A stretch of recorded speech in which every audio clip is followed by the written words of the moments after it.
près de 250 citernes pour un volume total de 12 millions de litres d'hydrocarbures disponibles sur Bamako, un véritable ouf de soulagement pour les populations, un approvisionnement de plus promis par les autorités de la transition. Nous aurons plus de détails avec Ba Traoré qui a fait un tour au niveau des bureaux de l'OMAP pour le constat. Félicitations à l'artiste Mariam Barayogo, reine du Goussoubala. C'est à Londres, au Royaume-Uni, que notre compatriote a reçu la distinction internationale nommée Lifetime Achievement Awards. C'était au Aga Khan Music Awards. L'enfant du Bélédougou fait briller l'étoile du Mali au-delà de nos frontières. Nous retrouverons Cheikh Oumar Sangaré pour nous en parler dans cette édition. Cannes Maroc 2025, le Téléthon en faveur des Aigles a mobilisé hier environ 150 millions de francs CFA. C'était en direct sur l'ERTM. La générosité des Maliens au rendez-vous, on en parlera en fin de journal. Dans ce journal, je vais m'entretenir avec ce tout enfant du pays qui fait taire les esprits mal intentionnés qui ont décidé d'engloutir le Mali dans les méandres. Patriote convaincu qui n'hésite pas à dire à qui veut l'entendre que Bamako, que dis-je, le Mali est là, bien présent et respire profondément la vie. Je suis avec Moussa Ag Al-Charatouman, membre de la commission défense du Conseil national de transition. C'est notre invité de ce 20h. Dimanche 20h, mesdames et messieurs, merci de nous rejoindre. Bonsoir à tous. Monsieur Acharatouman, merci d'être l'invité de ce 20h. Bonsoir. Bonsoir, c'est le plaisir pour moi. Alors, en quelques mots, dites-nous comment se porte notre pays rapidement. Les Mali se portent très très bien, contrairement à ce que certains esprits mal intentionnés essayent de faire croire à l'ensemble de la communauté internationale, à nos compatriotes maliens. Et nous, on se porte très bien, nous sommes à Bamako, nous vivons, chacun vague à ses occupations quotidiennes. Et ça se voit, merci de nous le rappeler et de nous rassurer là-dessus, même si nous le savons déjà. Le Mali respire profondément la vie et les longues files d'attente seraient bientôt des souvenirs pour les populations, particulièrement celles de la capitale, comme promis par les autorités de la transition. Bamako a accueilli hier près de 250 citernes. Beaucoup d'entre elles sont déjà sorties du bureau de l'OMAP et le reste suit le processus de traitement. D'après le président directeur général de l'OMAP, nous avons en disponibilité donc un volume de 12 millions de litres d'hydrocarbures. Ba Traoré et Aruna Diarra ont fait un tour au niveau des bureaux de l'OMAP pour le constat. Suivons ensemble. Nous sommes sur le site des dépôts de l'OMAP, l'Office malien du pétrole. Ici, le constat est clair. Les efforts sont toujours en cours pour un ravitaillement correct de la population en hydrocarbures. Le don du Niger est suivi par l'arrivée à Bamako d'un important convoi de citernes. Hier, vraiment, ça a été une journée, je dirais, exceptionnelle. Et on a pris part à la cérémonie de remise de dons de carburant du Niger au Mali. Donc là, il y avait 82 citernes. Et c'est après qu'on a reçu aussi un autre convoi de 168 citernes. Donc ces 168 se sont ajoutés au premier convoi de 82 citernes. Le traitement des convois suit un rythme accéléré au niveau de l'OMAP car l'objectif est le retour rapide à la normale en matière de distribution du carburant. On a reçu des instructions de la hiérarchie pour diligenter le dépotage, c'est-à-dire la mise en bac. Donc, aussitôt que la cérémonie a pris fin hier, on s'est mis au travail en commençant le déchargement de ces camions, de ces citernes dans nos différentes cuves que vous voyez derrière. Donc là, ça va fonctionner 24 heures sur 24. Donc pour que vraiment que tout soit diligenté et que le plus vite possible que les produits soient mis à la disposition. Selon le président directeur général de l'OMAP, les 2 derniers convois arrivés à Bamako nous donnent un total de 12 millions de litres de carburant. C'est donc un grand pas qui est franchi vers la normalisation de la desserte en hydrocarbures. Approvisionnement du pays en carburant, poursuivons nos constats à travers le pays. C'est pour dire que les autorités de la transition n'oublient aucun Malien. À Ségou, l'arrivée d'un second convoi de 14 citernes a ravivé le sourire sur les lèvres des populations qui par ailleurs invitent d'une part les autorités à poursuivre dans ce sens et d'autre part les concitoyens au respect des mesures prises, c'est-à-dire plus de discipline et de solidarité. Suivons ce reportage de Ramata Konaté et Bakari Traoré qui sont allés à la rencontre des citoyens dans les stations à essence. À Ségou, la vie économique reprend de plus en plus son rythme normal grâce au second ravitaillement de plusieurs stations-service en carburant.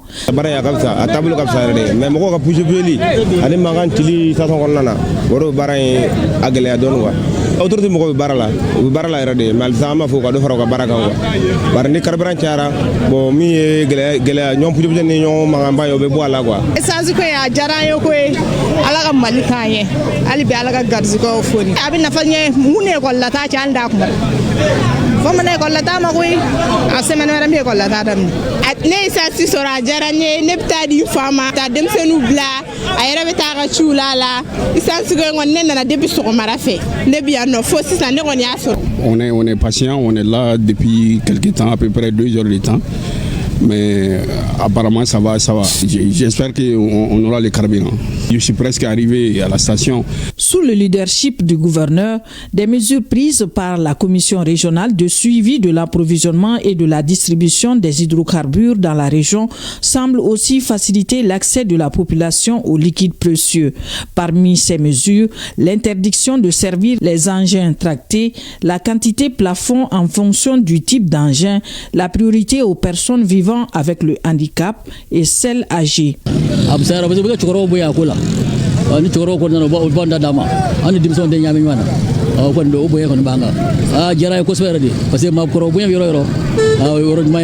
Je viens de faire rentrer à peu près 10 handicapés. Donc, heureusement, ils ont eu leur dotation, y compris moi-même. Donc, je remercie beaucoup les autorités par rapport à ce qu'ils sont en train de faire pour le Mali. Vive le Mali, vive Assimi. 2 000 francs par Jakarta, 5 000 par mototax et 20 000 en cas de voiture. Tout est respecté. On n'a pas eu de difficultés. Pour le moment, on a pour la guerre, manque d'organisation. Organisation comment parce que pour sécurité,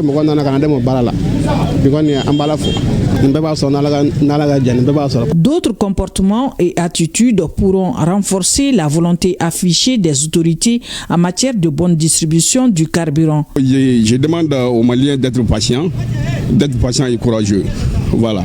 Ça ne sert à rien de prendre le carburant, aller le revendre. Les gens abusent vraiment. Ils abusent. Parce qu'il y en a d'autres qui sont en train de faire 2, 3 fois comme ça. C'est pas bon. Déjà, si tu as ta dotation, il faut vaguer à tes occupations. Solidarité et discipline, maître mot pour l'accès facile aux liquides précieux en ce moment crucial. Et je ne manquerai pas de le rappeler au cours de cette édition, Bamako n'a pas rompu avec ses habitudes. Malgré des moments de ralentissement provoqués par la crise de carburant, Téné, les dimanches à Bamako, tout le monde le sait. C'est les jours de mariage, entre cortèges qui réapparaissent, les nouveaux mariés et familles de nouveau en mouvement dans les espaces publics pour les séances de photos. La capitale est en ébullition et c'est Bokari Koulibaly qui nous amène à faire un tour en ville. On regarde. Les dimanches à Bamako, c'est le jour de mariage. Dimanche 23 novembre 2025, Bamako retrouve ses couleurs. Après plusieurs semaines de ralentissement dû à la crise des carburants, les mariages reprennent dans la cité aux Trois Caïmans. Une reprise est ressentie à travers le tour de la capitale. La disponibilité du carburant serait à l'origine. Mais bi on alhamdulillah ça va boyere nya bala mo lifle ne mobilisé carburant ba be wono am danga fulu ge après am la ta so alhamdulillah kamali eta fo wa chesir al sa wa do franc. Avant la crise, on avait décidé déjà la date du mariage. Bon, selon moi, rien ne doit empêcher, déjà que le mariage est sacré, rien ne doit l'empêcher.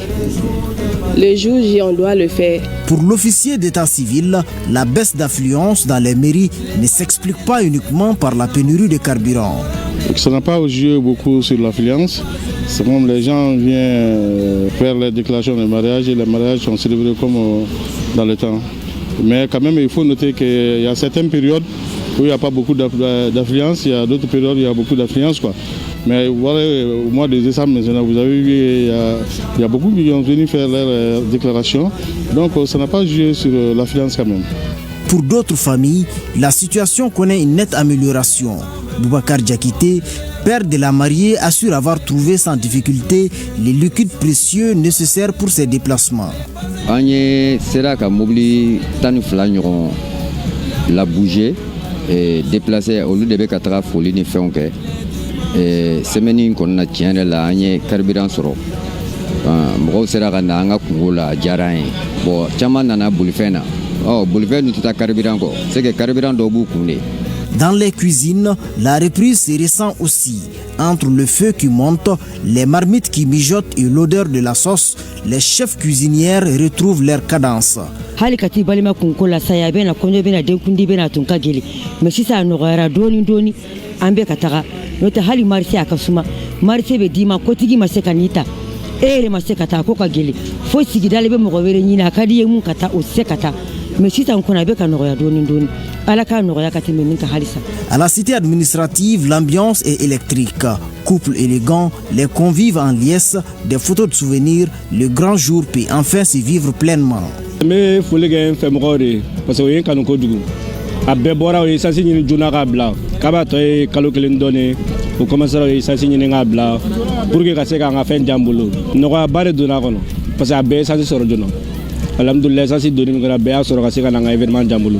Kunu bila ngwagele ni bi sanjukula mais bi ka no bi alhamdulillah re so kunu ngwagele ne mais bi goni alhamdulillah re mala fo bi ala barka de sanjukula aka no bi re ali ko joni marji bam se ka get kunu sabla sanji bambulu ambe ala fo ala barka da. Malgré les rumeurs de blocus, Bamako respire. Les cortèges circulent dans le respect, les familles se retrouvent, le carburant est accessible conformément aux engagements pris par les autorités maliennes. Dans ce contexte, l'on pourrait dire que le carburant est tout simplement l'essence de la vie.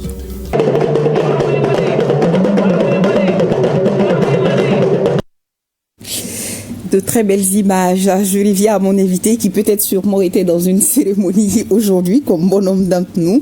Pour ceux qui viennent de nous rejoindre, nous recevons sur ce plateau Moussa Ag Acharatouman, membre de la commission défense du Conseil national de transition. Avec lui, nous allons parler de l'actualité, car vous faites l'actualité avec cette phrase qui fait la une, je cite, « Attaquer une citerne, c'est comme attaquer une femme enceinte ». Dites-nous, c'est quand même un crime de la part des auteurs. Absolument, c'est un crime, c'est une métaphore que j'ai utilisée hier soir sur les antennes de TV5 Monde pour décrire un peu, vous faites le côté lâche en réalité de ces attaques qui visent des citernes, parce qu'une citerne, elle est conduite d'abord par un civil et ce qu'elle transporte c'est pour des pauvres populations civiles, alors que généralement quand on parle du Mali ou quand on parle des actions des groupes terroristes, généralement on a tendance à mettre l'accent sur le fait qu'ils s'en prennent à des forces aguerries, ils attaquent des camps, ils prennent des villes, alors que c'est tout le contraire. Attaquer une citerne, comme je suis d'un milieu où la femme est extrêmement respectée, protégée, vulnérable, et donc j'ai fait cette comparaison uniquement dans ce sens-là pour dire que c'est très lâche de leur part de faire justement de ces citernes-là des cibles. C'est ce qui montre un peu du côté faible et inhumain en réalité de ce groupe terroriste. En tout cas, ça a été compris. Monsieur Acharatouman, c'est un fait aujourd'hui. Le Mali est victime d'une cabale médiatique de la part des médias occidentaux faisant croire que Bamako est asphyxié. Que dites-vous face à ce montage grotesque, si je peux le dire ainsi? Il est très grotesque parce que tout simplement, il ne repose absolument pas sur la réalité. Aujourd'hui, malheureusement, notre pays, comme certains de nos voisins, comme le Niger et le Burkina Faso, nous sommes victimes de ce qu'on appelle, entre guillemets, la guerre informationnelle. Et la guerre informationnelle, c'est gagner sans combattre et c'est en utilisant l'esprit de nos populations comme un champ de bataille. Je m'explique, parce qu'aujourd'hui, qui connaît la réalité au Mali, c'est en réalité que Bamako est très loin d'être une ville non seulement qui est sous blocus, mais non plus qui ne peut même pas être pris par ce groupe-là, parce parce qu'ils n'en ont pas la capacité militaire, ils n'en ont pas les moyens et ils n'en ont pas tout simplement la capacité. Et au-delà même de Bamako, aujourd'hui, quand vous regardez l'ensemble du territoire national, que ce soit à Kida, la Ménaka, Gao, à Tombouctou, je ne connais pas un chef-lieu de région qui échappe au contrôle de l'État malien. Et en plus de cela aussi, nous, on ne peut pas être assiégés, nos villes ne peuvent pas être prises par des gens que moi j'appelle des fugitifs, qui passent leur temps à se cacher, qui n'ont même pas des vrais noms, qui tous s'appellent Abou ceci, Abou cela. Parce que tout simplement, ce sont des gens en réalité qui sont inconnus du grand public. Quand vous regardez le parcours de ces gens-là, vous allez trouver en réalité que ce sont des individus qui ont un passé très moche en réalité, dans lesquels vous retrouvez beaucoup de choses très sales. Et c'est pour ça aujourd'hui, cette guerre informationnelle à laquelle notre pays fait face, ce n'est pas seulement la responsabilité des autorités maliennes d'y faire face, ni de la presse seulement, mais c'est l'ensemble des concitoyens maliens aujourd'hui qui doivent prendre acte et conscience en réalité de ce qui est en train de viser aujourd'hui notre pays et nos concitoyens. Parce qu'à travers cette... Oui, et quel doit être notre comportement dans ces cas? Parce que vous venez de le dire, les Maliens, la presse, la population, pour soutenir les autorités de la transition. Qu'est-ce qu'on doit faire? Justement, c'est d'abord prendre conscience qu'aujourd'hui, toute cette cabale médiatique dont on est victime, ça vise d'abord à prendre notre État et à le détruire. Et comment ils vont le faire? Ils vont le faire en séparant d'abord les populations de leur État, les populations de leur armée, les populations de leur élite, les populations de leur administration. C'est pour cela quand vous regardez l'expression ou le discours de ces groupes terroristes, vous allez toujours trouver qu'ils vont dire que les populations civiles n'ont rien à voir avec ça. Parce que leur objectif, c'est quoi? C'est justement d'exprimer ce doute-là et de créer la confusion, parce que ce n'est que dans le chaos que des organisations comme Al-Qaïda et comme Daesh ont toujours triomphé. Donc on doit faire extrêmement attention à cela. La guerre à laquelle on fait face aujourd'hui, nous le voyons, ce n'est pas qu'avec les armes. Il y a la cabale médiatique, il y a la guerre économique, il y a la guerre médiatique. Il y a beaucoup d'autres aspects qui sont mis en avant par ces groupes et puis, entre guillemets, tous ceux qui les soutiennent de par le monde. Et on ne doit pas aussi se laisser distraire par des experts que moi j'appelle des experts virtuels, c'est-à-dire des gens qui veulent relayer la réalité dans nos pays, la réalité que nos populations sont en train de vivre à travers des réseaux sociaux, à travers des mensonges grotesques. C'est pour cela que je dis que la responsabilité, elle est partagée. On ne peut pas laisser cette guerre seulement aux militaires, ni aux journalistes, ni tout le monde a un rôle à jouer dedans. Les journalistes ont un rôle à jouer dedans, les chefs de tribus, les chefs de fractions, les notabilités et les chefs religieux. Les chefs religieux, pourquoi? Parce que tout simplement, ce sont des gens qui utilisent les labels religieux pour parler d'un certain djihad, alors que qui connaît le Mali, c'est que c'est un pays majoritairement musulman, pratiquement 90-95%. C'est-à-dire que ce n'est pas un pays dans lequel on doit principalement venir essayer d'islamiser les gens. Nous sommes des musulmans depuis très longtemps. Mais ça, c'est un combat qui revient aussi à nos chefs religieux. C'est là où je trouve que sur ce plan-là, nous sommes très en retard. Pendant que ces gens-là sont en train d'endoctriner une bonne partie de notre jeunesse pour les faire croire que c'est l'islam, que c'est le djihad, c'est là où nous aussi, nous devrons justement avoir cette contre-offensive dans le combat religieux pour montrer que ça n'a absolument rien à voir ni avec l'islam, ni avec le djihad. Parce que nous, dans notre société, c'est une société musulmane de très longtemps. La tolérance a toujours existé chez nous. Et quand vous regardez le comportement de ces gens dans les zones qu'ils ont occupées, c'est pour ça que je dis à nos compatriotes du sud du Mali, ce que vous vivez là ou que vous êtes en train de découvrir, nous on le vit depuis plus de 10 ans au nord, au centre du pays. Et quand vous regardez les traces de ces gens-là, ils n'ont absolument rien laissé à envier, c'est-à-dire ni au nord ni au centre du Mali, parce que ce sont des gens qui soumettent les femmes, ce sont des gens qui battent les femmes, ce sont des gens qui ferment les écoles, ce sont des gens qui n'ont absolument rien réalisé. Dites-moi un endroit sur le territoire national ou au-delà même dans les Sahel où ces gens-là un jour ont eu à réaliser un projet quelconque, ni d'une école, ni d'un centre de santé, ni de l'eau, absolument rien. Mais quand vous écoutez ceux qui mènent cette guerre médiatique contre notre pays, vous avez l'impression que ça, ce sont des gens qui sont sains, qui épargnent les civils, qui vont amener un projet de société meilleure. Ils n'en ont absolument pas du tout. Al-Qaïda et Daesh, ce sont des organisations qui ne peuvent triompher que dans le chaos. C'est pour cela aujourd'hui, ils essayent de créer le doute dans nos esprits et dans l'esprit de nos populations pour les séparer de leur armée, pour les séparer de leur administration. Et ça, on doit absolument les rejeter et les combattre avec la plus grande fermeté. Parce qu'aujourd'hui, notre union, c'est ça notre force. Aujourd'hui, si nous arrivons à aider nos forces de défense et de sécurité, à aider notre administration, à aider nos autorités, et que les notables, les chefs, les élus, que chacun joue son rôle. En ce moment-là, on pourra venir à bout de cette menace-là. Tout à fait. Alors, vous l'avez certainement suivi également dans notre journal de 20h. Hier, l'appui du Niger au Mali, plus de 80 citernes qui ont été convoyées par la force unifiée à destination de Bamako. C'est quand même un geste fort de solidarité de la part de l'AES. Un mot par rapport à ça? Absolument, je n'en suis pas du tout surpris. Et je tiens aussi à remercier le président Tchani ainsi que tous nos frères nigériens pour cet acte de solidarité envers leurs frères maliens. Et c'est justement ça l'esprit de l'AES. Je l'ai annoncé même hier dans mon interview. Et ça exprime justement le fait que l'AES aujourd'hui c'est une réalité et que nous sommes effectivement solidaires les uns des autres. Et comme dans le passé aussi, nous avons été solidaires aussi avec nos frères du Niger et nos frères du Burkina quand ils ont eu besoin de nous. Mais au-delà de cela, l'AES est opérationnel au-delà de la solidarité. Parce qu'aujourd'hui, même sur le plan sécuritaire, aujourd'hui, la force conjointe est opérationnelle. Elle arrive à mener des opérations de haute portée contre des cibles très importantes, notamment dans la zone triple dite des 3 frontières, où souvent ce sont des opérations qui sont planifiées entre les 3 armées, qui ont des succès énormes. Le Mali peut préparer une opération sur le plan renseignement. Après, vous allez trouver que ce sont des vecteurs aériens nigériens qui décollent de Niamey ou de Tawa pour frapper des cibles dans nos zones. Vice-versa aussi du côté du Burkina. Et sur le plan diplomatique, à l'échelle internationale aussi, nous constatons effectivement que notre diplomatie parle d'une seule voix sur les sujets d'ordre international. Donc tout cela, en réalité, confirme aujourd'hui que l'AES est une réalité. Et c'est quelque chose que nos populations doivent accompagner, doivent soutenir, parce que notre salut viendra de là. Pendant très longtemps, nos États ont été victimes justement de cette séparation entre ces 3 États qui, en réalité, ont les mêmes problèmes sécuritaires, les mêmes problèmes politiques, les mêmes défis de sous-développement et tout ça. Et aujourd'hui, le fait qu'on arrive à créer cette synergie d'action dans tous ces domaines-là, ça va nous permettre de transcender beaucoup de problèmes auxquels nos populations font face. Alors, que dites-vous à cette population qui vous écoute ce soir? Si vous avez un dernier message à l'endroit du peuple malien, ça sera lequel en tant que membre du CNT? Moi, je dirais en tant que Malien tout court. En tant que Malien et membre du CNT, tout ce que vous voulez, je suis un Malien. Et mon message pour mes concitoyens, c'est de garder la tête haute. C'est d'avoir confiance en eux, c'est de ne jamais laisser le doute s'installer même une seconde dans nos esprits. Nous devrons absolument s'armer et pour faire face à cette crise, parce qu'elle est menée par des gens qui, je dirais, ne sont pas ni plus aguerris que nous, ni plus forts que nous, ni plus intelligents que nous.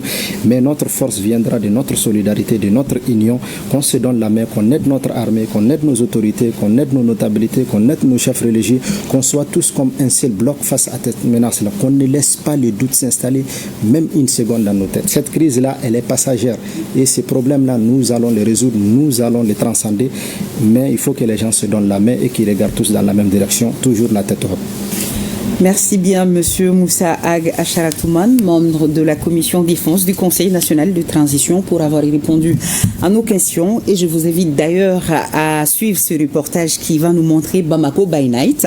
Au moment où certains médias ne cessent de s'investir à ternir l'image du Mali, nous sommes allés faire un tour dans la capitale ce week-end pour que ces derniers puissent se faire une idée de ce à quoi ressemble Bamako by night, une ville comme les autres, animée et joyeuse, suivant Ibrahim Kaoukonaté et Al-Kaou Traoui. De la rive droite à la rive gauche, la ville de Bamako dément les propos malveillants de ceux-là qui semblent déterminés à mener contre elle une cabale médiatique qui ne dit pas son nom. La capitale reste l'une des villes les plus animées d'Afrique. Cela grâce à la résilience et à la détermination des uns et des autres. On est confronté à un coup médiatique international qui parle de la prise de Bamako, entre guillemets, que Bamako ne vit pas, mais la preuve est là. On vit et on continuera à vivre et nous allons faire vivre le Mali au Mali et partout dans le monde. Donc Bamako, ça se passe très bien par la grâce de Dieu. C'est vrai que dans la vie de tous les jours, il y a des difficultés et ça c'est partout. Mais la résilience du Malien, la résilience des Bamakois est sans égal. Et aujourd'hui, ce festival et l'exposition que nous sommes en train de faire prouve à suffisance que vraiment les Maliens sont résilients et qu'ils sont engagés à se battre de jour en jour pour faire sortir le Mali de la crise et montrer à la face du monde que quels que soient les défis du moment, nous serons debout pour le Mali et pour le peuple malien. Du concert géant de la semaine de l'artisanat touareg au musée national, au nightclub La Cour des Grands, au palais de la culture Amadou Ampatiba, en passant par le téléthon en faveur des aigles à l'hôtel de l'amitié, on peut facilement faire le constat. Les Bamakois vaguent tranquillement à leurs occupations habituelles. Dans la ville, l'atmosphère est tout simplement électrisante. Oui, ce sont des propos tenus par des médias étrangers. Sinon, Bamako est bien sécurisé et nous faisons correctement nos activités. Je suis venu acheter de la viande. On se sent bien.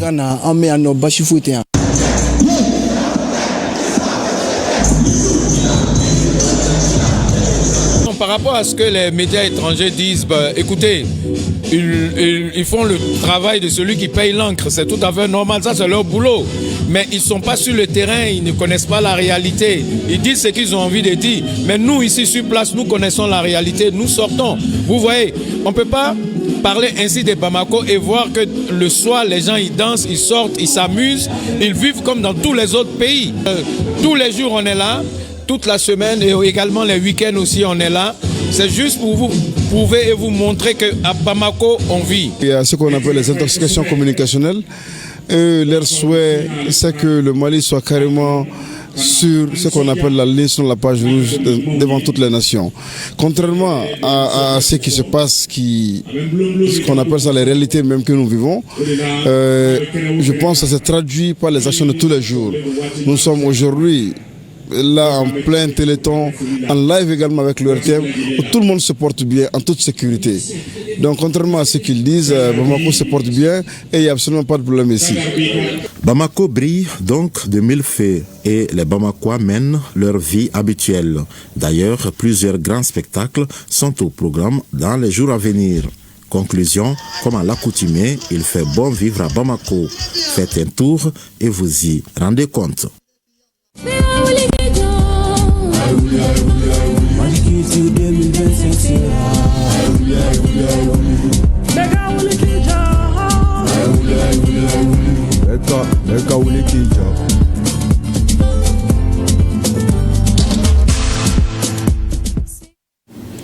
Et des félicitations à l'artiste Mariam Bagayogo, reine du Gousoubala. C'est à Londres, au Royaume-Uni, que notre compatriote a reçu la distinction internationale nommée Lifetime Achievement Awards. C'était au Aga Khan Music Awards. Une récompense pour sa très longue carrière, son attachement à nos fondamentaux et sa volonté de transmettre son savoir aux jeunes. L'enfant du Bélédougou, originaire de Kéléadougou et natif de Kolokani, fait briller l'étoile du Mali au-delà de nos frontières. Retrouvons Cheikh Oumar Sankari pour nous en parler. Softbank, centre de Londres, consécration des mérites d'une soixantaine d'années de carrière musicale. Mariam Bagayogo, chanteuse, danseuse et instrumentiste surnommée Rossignol du Bélédougou ou la reine du Gousoubala, sur le podium pour recevoir le prestigieux prix Lifetime Achievement Award des Aga Khan Music Awards 2025. Aga Khan Music Award récompense les musiciens d'exception pour la mise en valeur de leur savoir. L'activité est triennale et les lauréats sont sélectionnés par un jury international indépendant. Cette année, notre compatriote Oumou Sangaré était du jury. Elle a d'ailleurs reçu le même prix, tout comme Afel Bokoum et Basekou Kouyaté. Le Lifetime Achievement Award 2025 est décerné à l'octogénaire Mariam Bagayogo pour l'ensemble de sa carrière et son engagement dans la transmission de son savoir à la jeune génération. Cette reconnaissance internationale s'ajoute à celle nationale car Mariam fait partie du premier lot des trésors humains vivants THV du Mali, proclamé en 2008.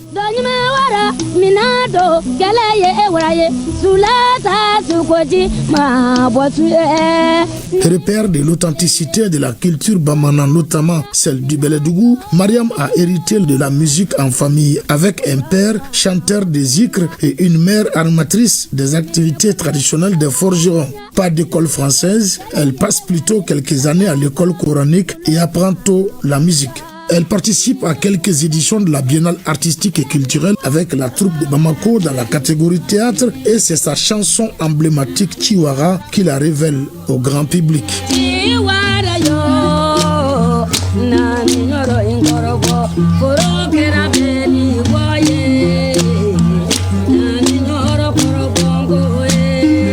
Mariam fait du Gousoubala un rythme conciliant et incitatif à base du balafon.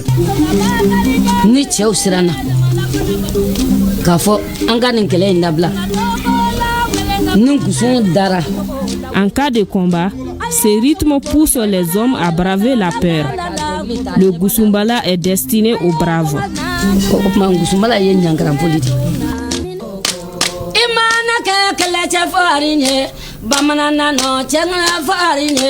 À près de 90 ans, notre artiste garde encore une vivacité hors pair sur la scène.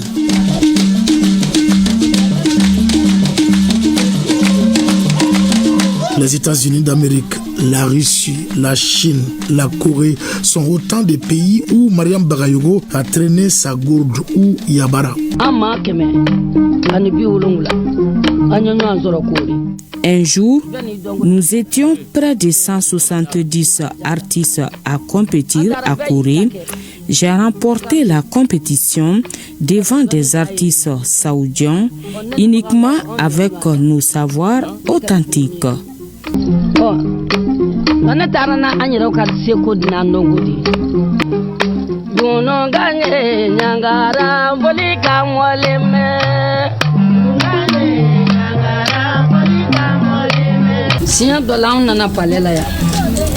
Un jour, j'ai joué au Palais de la Culture devant le président Moussa Traoré.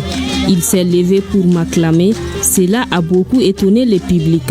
C'est mon plus beau spectacle.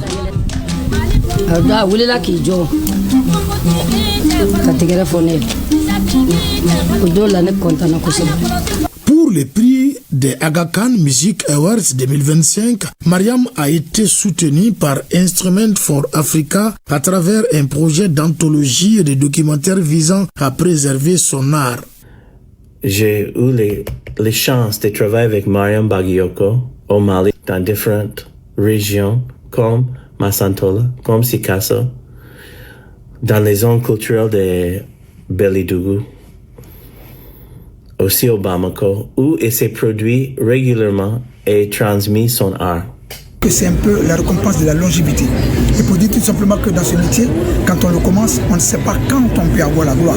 C'est pour nous donner aussi la latitude aux jeunes qui viennent derrière pour dire que la musique, c'est une course de longue haleine. On ne sait pas à quel moment on peut avoir le temps de gloire. Tout ce qu'on doit faire, c'est de travailler tout le temps.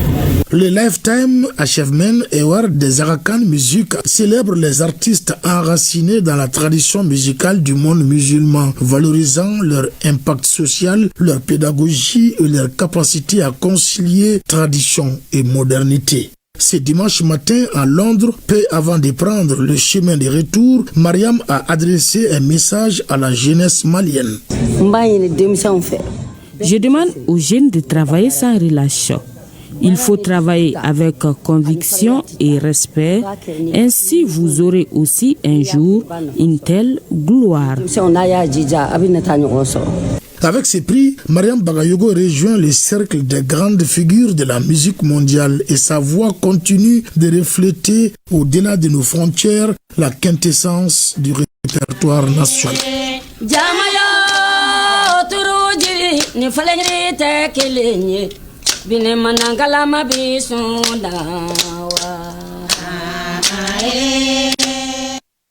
Voilà, bon retour au Mali et félicitations encore à l'artiste Mariam Bagayogo. Tenue du 21 au 22 novembre 2025 du Festival international des films de femmes du Mali. L'événement qui est à sa 2e édition s'inscrit dans la dynamique de la promotion du film féminin et des droits des femmes. Le programme déroulé en mode hybride sur place et via une plateforme virtuelle est marqué par des projections de films, des tables rondes et des ateliers de formation avec les professionnels du cinéma. Mariam Koulibaly. Comme le disait le regretté Ousmane Tieni Konaté, quand les femmes prennent la plume, elles n'écrivent pas. Elles parlent, elles racontent, elles crient. Les mots qu'elles dénoncent ont pour nom excision, mariage forcé, polygamie, viol, violence conjugale, déscolarisation, etc. C'est du moins ce que l'on observe exactement dans les différents films sélectionnés au compte de ces festivals dédiés aux femmes. Qui mieux que nous pour raconter nos histoires? Qui mieux que nous pour raconter nos parcours, notre vie? Ce festival est là pour donner la parole aux femmes, l'autonomisation aux femmes. Je suis très content que le festival de cinéma sur la femme ait pu se tenir en dépit des circonstances difficiles que traverse le Mali. Cela montre que les cinéastes sont à l'avant-garde de la résilience du peuple malien, de continuer la vie. Et la vie, c'est le cinéma. Le cinéma est le moyen non seulement de divertir, mais c'est aussi pour transmettre une réalité. En tout, ce sont environ 14 films composés de courts et longs métrages ainsi que de documentaires et de fiction programmés sur les écrans durant les 10 jours du festival. L'un des titres les plus touchants de ce festival demeure Ça suffit, un film burkinabé qui dénonce le viol conjugal. Nous, les femmes, nous subissons beaucoup. C'est une manière de nous sensibiliser, de ne pas accepter certaines choses. On voit les choses venir, mais on s'introduit là-dedans. Ce qui fait que toujours il y aura des effets secondaires. C'est un plaisir de voir que les femmes racontent leur histoire sans filtre, sans passer par des hommes, soi-disant féministes ou pas. C'est très encourageant pour l'avenir même du cinéma. La présente séance déroulée au cours d'une promenade en bateau sur le fleuve Niger met en évidence l'affirmation des femmes dans le domaine du 7e art. Auparavant, d'autres projections avaient eu lieu dans les stations-service à la rencontre du grand public. Et nous allons voir avec Alpha Maïga le lancement de la 10e édition du festival Vive Ensemble de Tombouctou. Une combinaison musicale qui annonce les couleurs de la 10e édition du festival Vivre Ensemble de Tombouctou, prévu les 13, 14 et 15 décembre prochains. Un moment fort couplé à la Biennale artistique et culturelle édition 2025 à Tombouctou. Une rétrospective de la 9e édition, des témoignages, des interventions de haut niveau ont marqué la cérémonie de pré-lancement. Ce double événement est un marque fort de l'État du Mali à travers son gouvernement, qui s'appuie sur les forces socio-culturelles pour construire notre unité pour son développement. Depuis 10 ans, le festival Vivre Ensemble construit des ponts de dialogue. Nous félicitons ses bâtisseurs pour leur engagement infatigable. Le festival Vivre Ensemble de Tombouctou incarne depuis une décennie les valeurs les plus chères à notre nation. La paix, la diversité culturelle et la cohésion sociale, et cela dans une contrée, la cité mystérieuse, aux 333 saints, 12 épices, symbole de résilience et de dialogue en cette année de la culture. Cette décision traduit une vision profonde, celle des Mali où la culture est un pilier incontournable, un instrument stratégique et un moteur de rassemblement. 10 ans durant lequel les femmes et des hommes, des artistes et de communautés ont montré que la culture peut rassembler là où tout semble divisé. L'Union européenne a choisi d'accompagner ce festival parce que nous croyons profondément. En attendant d'y aller à Tombouctou, c'est au bord du majestueux fleuve Niger, dans l'écrin solennel du CICB, que la cérémonie est organisée au moment où le soleil se couche. Et moi, je vous amène à Tombouctou, où les travaux de crépissage annuel de la mosquée de Sankoré effectués ce dimanche sous le lead de la corporation des maçons de Tombouctou a eu l'accompagnement de la population et des services en charge de la sauvegarde du patrimoine culturel. Cette activité cultuelle et culturelle a mobilisé l'ensemble des couches sociales de la ville autour de l'édifice. Najim Babasissé, Maouloud Tandina. Après le crépissage de la mosquée de Djingareber, à l'occasion de son 700e anniversaire, célébré le 12 octobre dernier, c'est au tour de la mosquée de Sankoré de bénéficier des travaux d'entretien menés par la population sous la houlette de la confrérie traditionnelle des maçons de Tombouctou. Ce moment est non seulement une phase de labeur, mais aussi une grande célébration d'un héritage culturel et spirituel d'une immense richesse. Le crépissage, ça se fait de façon périodique. C'est quand le maçon de la mosquée, parce que chaque mosquée dispose d'un maçon attitré, que quand ce maçon et tous ceux qui l'entourent, notamment les familles affiliées, constatent l'état de dégradation, qu'en concertation avec l'imam de la mosquée, avec le comité de gestion de la mosquée, ils décident d'un crépissage. Donc c'est suivi de plusieurs annonces au cours desquelles on demande aux populations d'apporter leur contribution. Ça peut être en espèces, de l'argent, et c'est beaucoup en nature. Il y en a qui amènent de la terre, de la pierre à l'or, des bois de rognier, des nattes végétales. Et quand il y en a suffisamment, de commun accord, on décide de faire ça un dimanche. Pourquoi c'est dimanche? Le dimanche, ça date de l'époque coloniale. Parce que c'est le dimanche où personne ne travaille, où tout le monde est disponible pour venir donc faire ce travail. Vraiment, le travail avance très bien. Ce que nous on souhaitait faire, on a même dépassé ce qu'on a souhaité faire avant midi. Parce qu'avec le tas d'ouvriers qu'on a sensibilisés, ils sont tous présents ici au niveau de la mosquée. Et ça, c'est quelque chose que ça se voit. La population qui est là, la plupart c'est des maçons et des aides-maçons. En l'espace de 3 heures, la mosquée arbore déjà un nouveau visage. Cette activité communautaire est parfaitement organisée et chaque acteur impliqué dans la préservation de l'édifice s'emploie à remplir son rôle. Je suis très content, d'autant plus que d'ailleurs notre association est une association qui œuvre dans la conservation, la restauration des bâtiments protégés. C'est une occasion pour nous d'apporter notre soutien, notre apport aux travaux pour la réussite.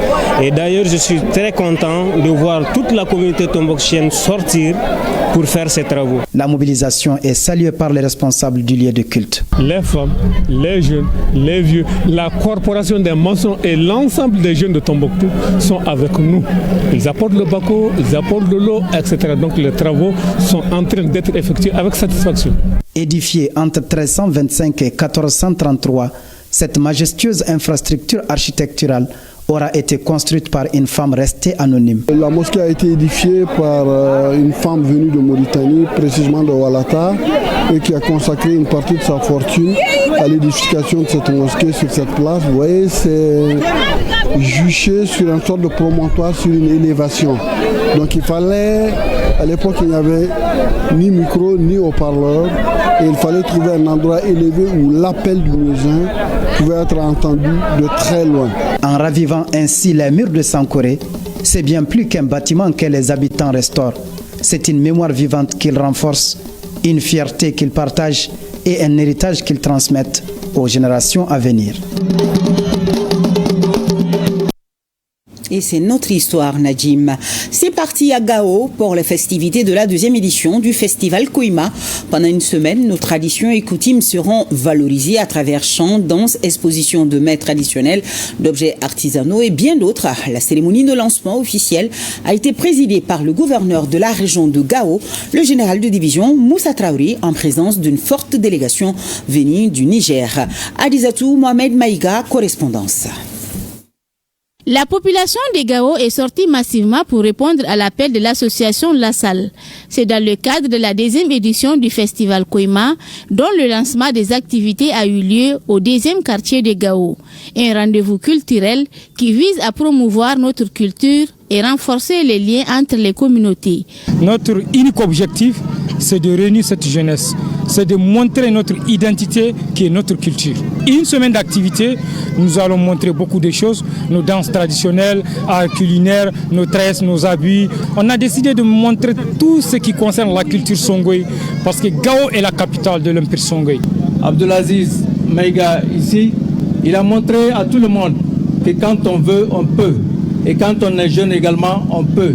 Et il nous l'a démontré à plusieurs reprises que cette semaine-là soit vraiment la semaine qui va permettre aux jeunes, encore une fois, de se dire que nous pouvons chercher des repères pour que cette jeunesse se retourne vers leurs valeurs sociétales, vers leurs valeurs culturelles. Le chef de l'exécutif régional qui a été émerveillé par le passage des paysans et des chevaux, les prestations d'artistes et l'exposition vente d'objets artisanaux et de nos mets traditionnels n'a pas manqué de saluer l'initiative de la salle. Je tiens à remercier les initiateurs de ce festival Koima, le présent à décréter cette année de la culture. Donc merci à eux et merci à tous les partenaires qui les ont accompagnés pour la réussite de ces festivals. Dans le cadre de cette deuxième édition du festival Koima, la Fédération nationale de l'industrie hôtelière du Mali a animé une conférence de débat sur le thème tourisme, culture et artisanat, facteurs d'intégration des peuples.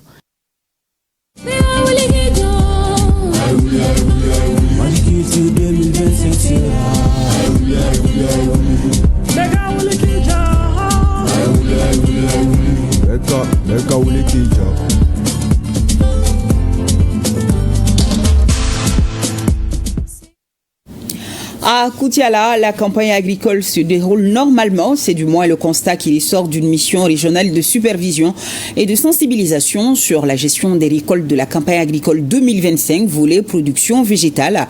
Brahima Kone, Aboubakar Sidibé, compte rendu depuis notre station régionale de Koutiala. Cette mission de supervision et de sensibilisation sur la gestion des récoltes de la campagne agricole 2025, volet production végétale, a permis d'échanger avec les exploitants agricoles pour s'enquérir des réalités du terrain. Ainsi, l'on retient qu'en dépit de certaines difficultés rencontrées, la campagne est jugée fructueuse. Grâce à l'installation précoce des pluies, nous avons fait les semis à temps. C'est ce qui nous favorise. Le seul bémol est la réception tardive de l'engrais subventionné.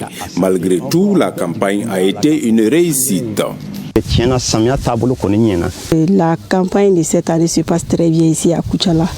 Je lance un appel aux autorités d'augmenter les quantités des intrants pour que les autres exploitants aussi puissent avoir. Dans la région de Koutiala, la campagne agricole 2025 se caractérise par un arrêt précoce des pluies. Qu'à cela ne tienne, la production céréalière globale est à hauteur de souhait.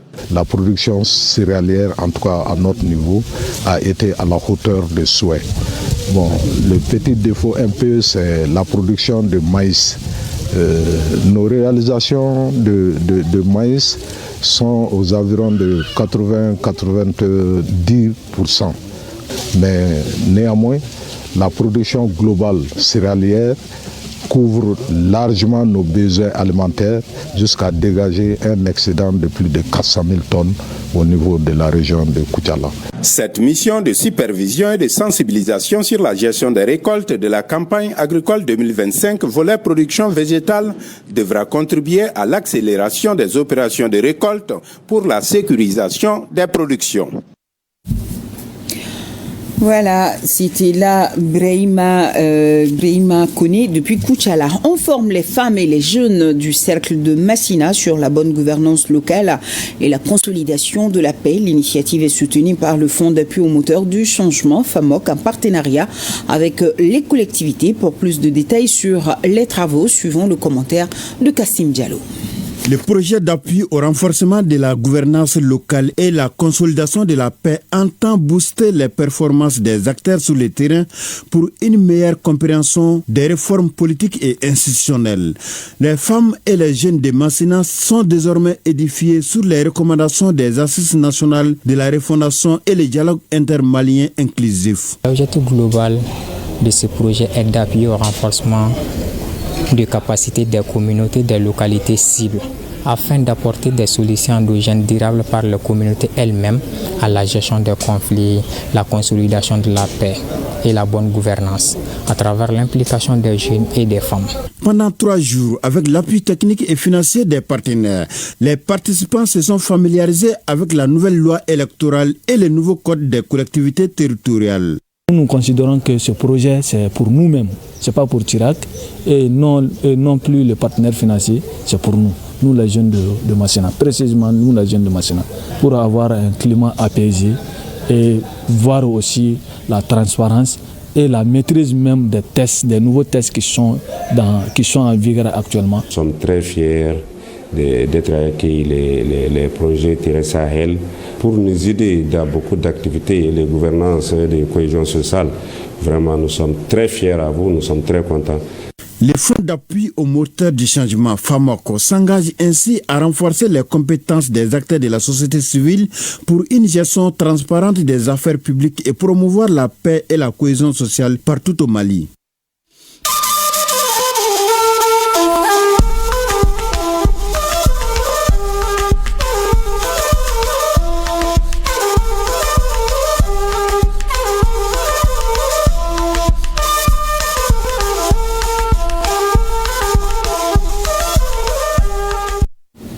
À Niamey, cérémonie solennelle marquant l'entrée en fonction de 5 nouveaux membres de l'Observatoire national de la communication. Retour sur cet événement avec notre confrère du Niger, Issa Ousmane Mahaman et Aminata Bachir.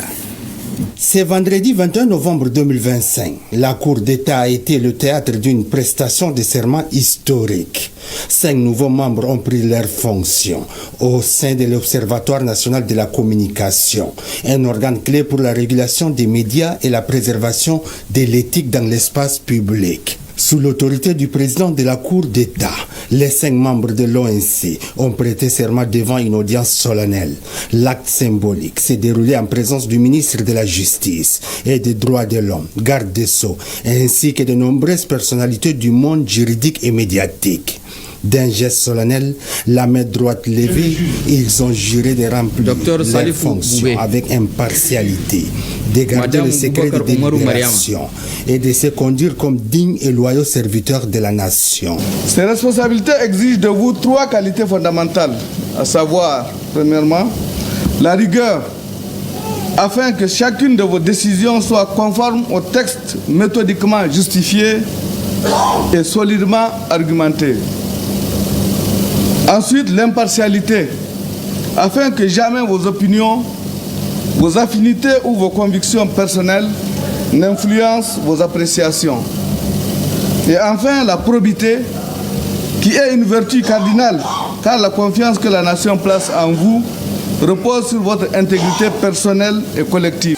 La cérémonie s'est poursuivie au siège de l'ONC, où une montée des couleurs a été organisée, suivie d'une fanfare symbolique pour marquer l'installation officielle des nouveaux membres. Un moment solennel et empreint de gravité, symbole de l'engagement des membres à faire respecter les valeurs de la communication et de la régulation médiatique. Dans un contexte marqué par de grands défis pour notre secteur, tels que la lutte contre la désinformation, l'accès équitable à une information fiable, la viabilité économique des médias, la gestion de l'information liée à la sécurité et la préservation de la liberté de presse dans le respect de l'éthique et de la déontologie, le tout dans un contexte sécuritaire le plus difficile. Avec la mise en place de l'ONC, les autorités nigériennes réaffirment leur engagement en faveur de l'éthique, de la liberté de presse et de la protection des citoyens dans l'espace médiatique. L'Observatoire devient ainsi un instrument clé pour garantir l'intégrité de l'information et veiller à ce que les médias remplissent leur rôle d'acteurs démocratiques. Et la Commission nationale de la Confédération des États du Sahel en visite dans la région de Guriko. Oui, c'est bien ça, Guriko. Objectif, poursuivre la sensibilisation sur la vision portée par les chefs d'État de l'AES, Hassan Gourabou et Kadou Romenki pour le reportage. Cette conférence sur l'ancrage de l'AES, étape de Bobo Dioulasso, est riche en échanges et en éveil de conscience selon les participants. Instruire et éduquer les uns les autres, c'est très important. Et il a développé des thématiques qui sont très bien. Il a situé un langage de vérité qui rassure un certain nombre de personnes. Je pense que c'est très important pour la suite des événements. Ça éveille les consciences parce que il y a des choses qu'on ne maîtrisait pas bien, mais avec lui, on a arrivé à comprendre certaines choses vraiment. L'ancrage de l'AES est une priorité, axée sur la sécurité collective et la souveraineté politique et économique pour faire face aux influences extérieures. C'est un combat pour l'égalité, martèle le conférencier du jour. La souveraineté politique la souveraineté économique, sécuritaire et culturelle ne pourrait se conquérir sur la base de l'oreiller. Il faut aller au combat, il faut solidariser, il faut unifier nos forces et aller de l'avant.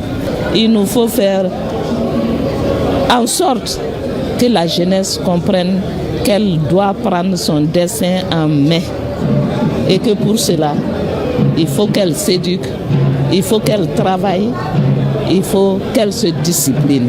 La conférence de Bobo Dioulasso fait partie d'une série de rencontres régionales initiées par la Commission nationale de la Confédération des États du Sahel. Objectif, renforcer la compréhension des populations sur la Confédération avec comme attente soutenir la vision portée par les chefs d'État de l'AES.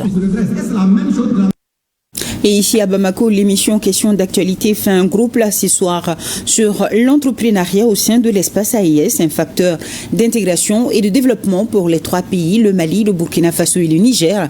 Ce thème était au cœur du Salon international de l'entrepreneuriat AES. Pour plus de détails, Sira Bachili reçoit les ministres de la Confédération de l'AES en charge de la question de l'entrepreneuriat. Je vous propose de suivre un extrait de ce débat. Le thème déjà de ce salon interpellateur, intégration, parle d'intégration, parle de brassage humain. C'est aussi du partage de notre savoir-faire, de nos richesses, de mettre en place, sinon réunir autour de ce salon des experts pour réfléchir aujourd'hui un modèle propre à notre confédération pour booster notre économie. Ministre Savadogo, ce salon a été mis sous l'image d'une plateforme d'innovation, de coopération. Et quel est son intérêt pour les pays du Sahel? Ce salon qui est de l'innovation, ça permet aux pays de l'AES de partager ce qu'il y a dans nos terroirs, de partager ce que nous savons faire, de la transformation de nos atouts pour aller conquérir des marchés. Le ministre Abdoulaye Seydou du Niger, dites-nous, ce sont des entreprises des trois pays aujourd'hui réunies pendant 4 jours d'échange. Est-ce qu'on peut dire à partir de Bamako que de vraies coopérations se sont établies aussi? Des liens se sont tissés pendant ces 4 jours? Nos leaders, grâce à leur vision, ils ont délégué à la Confédération les compétences en termes de diplomatie, mais également de développement. Et la question de l'entrepreneuriat, c'est qu'on l'a dit à partir de l'analyse qui a été faite, le chômage des jeunes, la pauvreté, constitue un facteur avec lequel se nourrit le terrorisme. En plus d'être un facteur de développement, la question de l'entrepreneuriat, c'est aussi également une réponse idéale et idoine à cette problématique sécuritaire. À suivre donc dans nos programmes ce soir après l'émission Défense citoyenne. C'est un débat animé par Sera Bachili.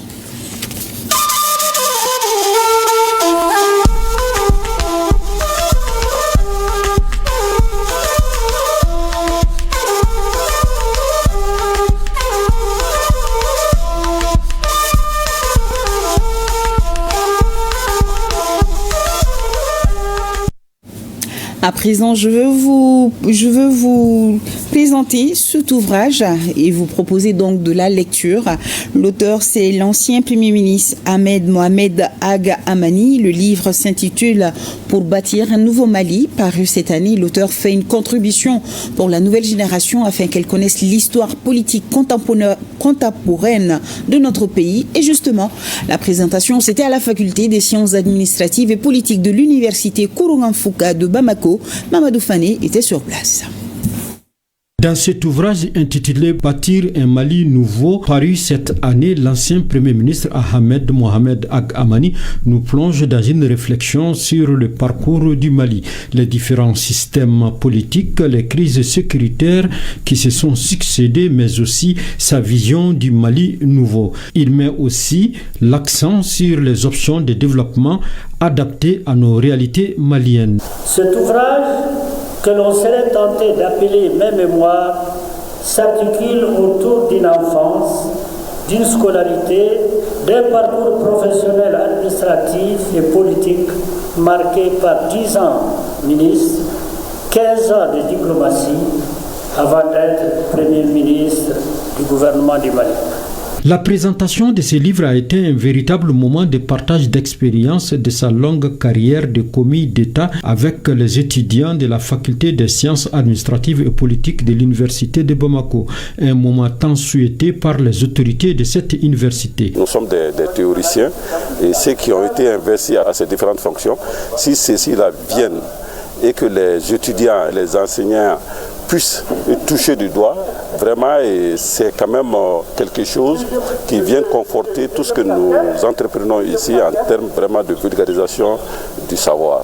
À la lumière des échanges, l'auteur lance un appel à la jeunesse malienne de prendre conscience et de s'assumer pour être digne de nos ancêtres et bâtir un Mali prospère. Le livre fait de façon globale une analyse sans complexe de ce que doit être l'avenir de notre pays. À retrouver dans vos librairies également un nouveau roman de 139 pages intitulé 6e couloir. C'est un document de Fassili Mandabo qui vient de paraître aux éditions Sawa. À travers le 6e couloir, l'auteur aborde certaines réalités traditionnelles du cercle de Kenyeba, des thématiques comme la demande en mariage, les fiançailles, la célébration traditionnelle, la vie de couple. Voilà, 6e couloir.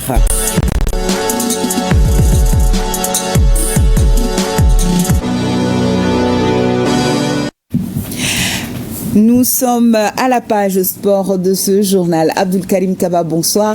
Bonsoir Nia Lutraoulé, bonsoir à tout le monde. Nous allons commencer par du basketball. La Coupe du Mali, Djoliba en dames et le centre de référence de basketball de Tombouctou en homme et gagne les trophées de la Coupe du Mali.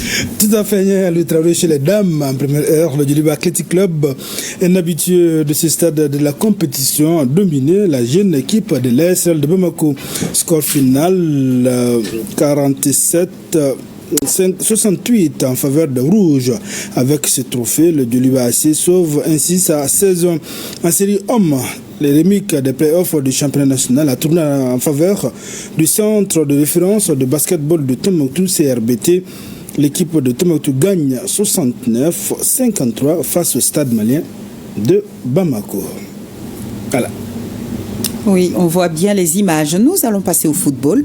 Compétition africaine de club, première journée de la phase de groupe en Coupe CAF. Le Djoliba AC est battu à domicile par le club marocain Olympique Club Safi. Tout à fait, et but marqué depuis la première période. C'était au stade de 26 mars, cet après-midi, ici à Bamako. Ainsi, le Djoliba entame mal la Coupe de la Confédération ici à Bamako. Les Rouges ont tout tenté face au club marocain. Club Olympique Club Safi pour cette première journée. Voilà, les Rouges qui ont été donc battus à domicile par les Marocains. Déjà hier en Ligue des Champions, le Traoré, bonne opération de l'autre représentant du Mali, le Stade Malien de Bamako, champion en titre du Mali, a contraint l'Espérance de Tunis au nul de 0 but partout. C'était hier à Tunis. Alors, nous allons parler argent maintenant. Abdul Karim Kaba, Cannes Maroc 2025, le Téléthon en faveur des Aigles a mobilisé hier environ 150 millions de francs CFA. Laisse-moi répéter encore, 150 millions de francs CFA. On va dire que la générosité des Maliens était au rendez-vous. Vous avez contribué à combien de francs? L'ORTM a contribué. Voilà, en vue de la Cannes, bien sûr, Maroc 2025, prévu dans quelques semaines, la Commission nationale de mobilisation des ressources a organisé hier une soirée de Téléthon. Cette cérémonie de levée de fonds a permis de collecter environ 150 millions de francs CFA, soit 93 millions en récoltés en cash, donc montant en cash, 93 millions. Ce geste hautement patriotique vise à mobiliser des fonds pour faciliter le déplacement des supporters maliens à la Cannes. Retour sur cette soirée riche en couleurs avec Ardu Matina. Moment riche en couleurs à l'occasion de la soirée de collecte des fonds en vue de la CAN Maroc 2025. À l'arrivée, le soutien patriotique demandé par la Commission nationale de mobilisation des ressources a été entendu et exécuté avec satisfaction. Puisqu'au cours de cette soirée de Téléthon, les contributions des Maliens et Maliennes venus un peu partout, ainsi que certaines personnes de ressources étrangères, comme l'artiste congolais Fally Ipupa, qui promet 10 millions de francs CFA, ont comblé les attentes. Rien que ce soir, nous sommes à 150 289 700. Je répète, nous sommes à 150 289 700 francs. Le total cash est de 93 560 000 francs CFA. Et les annonces sont de 56 500 000. Le total transfert par rapport au mobile money est de 1 229 700 francs. C'est pour dire que nous avons fait une belle moisson. Pour un objectif de 200 millions pour toute la mobilisation, nous sommes juste à ce soir à 150 millions, un peu plus de 150 millions. Merci à chacun de vous d'avoir fait le déplacement. Merci pour la mobilisation, merci pour votre soutien. De nos jours, le sport en général et le football en particulier est un véritable moyen d'intégration, de paix et de cohésion sociale. Et surtout lorsqu'il s'agit de la grande messe du football continental, autrement dit la Coupe d'Afrique des Nations, il est nécessaire de sonner la mobilisation autour des aigles, d'où l'importance de cette initiative de lever des fonds. La Fédération malienne est partie prenante de cet événement qui est très important. Et pour la réussite de cet événement, nous avons besoin chacun de faire un geste patriotique. Et ce soir, c'est l'occasion ou jamais, n'est-ce pas, de soutenir ces aigles, comme l'a demandé tout le monde, qui vont pour la campagne africaine, justement pour remporter la coupe. Je tiens à exprimer ma sincère gratitude aux autorités sportives du Mali pour m'avoir désigné comme marraine de la Commission nationale de mobilisation pour la CAN 2025. Il ne s'agit pas simplement de football, il s'agit de cœur, il s'agit d'unité nationale, il s'agit de rêves partagés, il s'agit du Mali, notre Mali. Ce Téléthon est une main tendue. C'est un chant d'amour que nous envoyons à nos joueurs, à nos frères, à nos enfants qui s'apprêtent à défendre nos couleurs sur la terre du Maroc.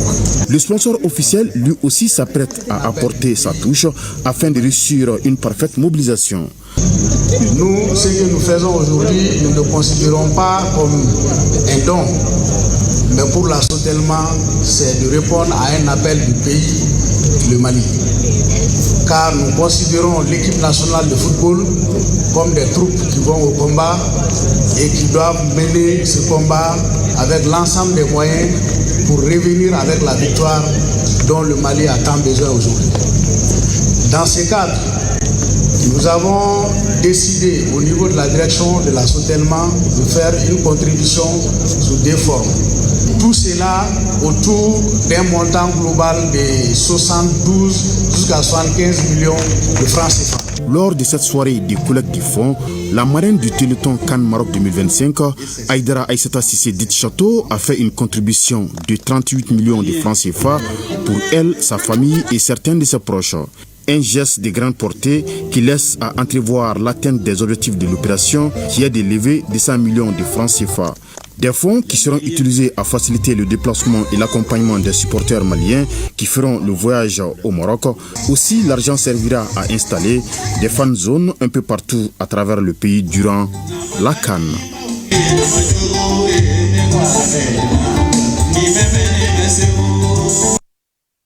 Voilà.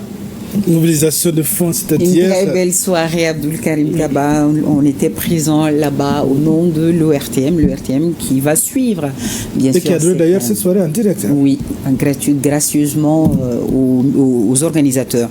Alors, c'est tout. C'est ce qu'il fallait te dire ce soir. Merci beaucoup, Abdul Karim Kaba. Merci également à vous, nos téléspectateurs. Bon début de week-end à tous. Demain, 13h, Ousmane Dao, 20h, Barakissa Ouattara. Merci pour votre fidélité et nos programmes programme continue sur nos plateformes www.ortm.ml. Bonsoir à tous.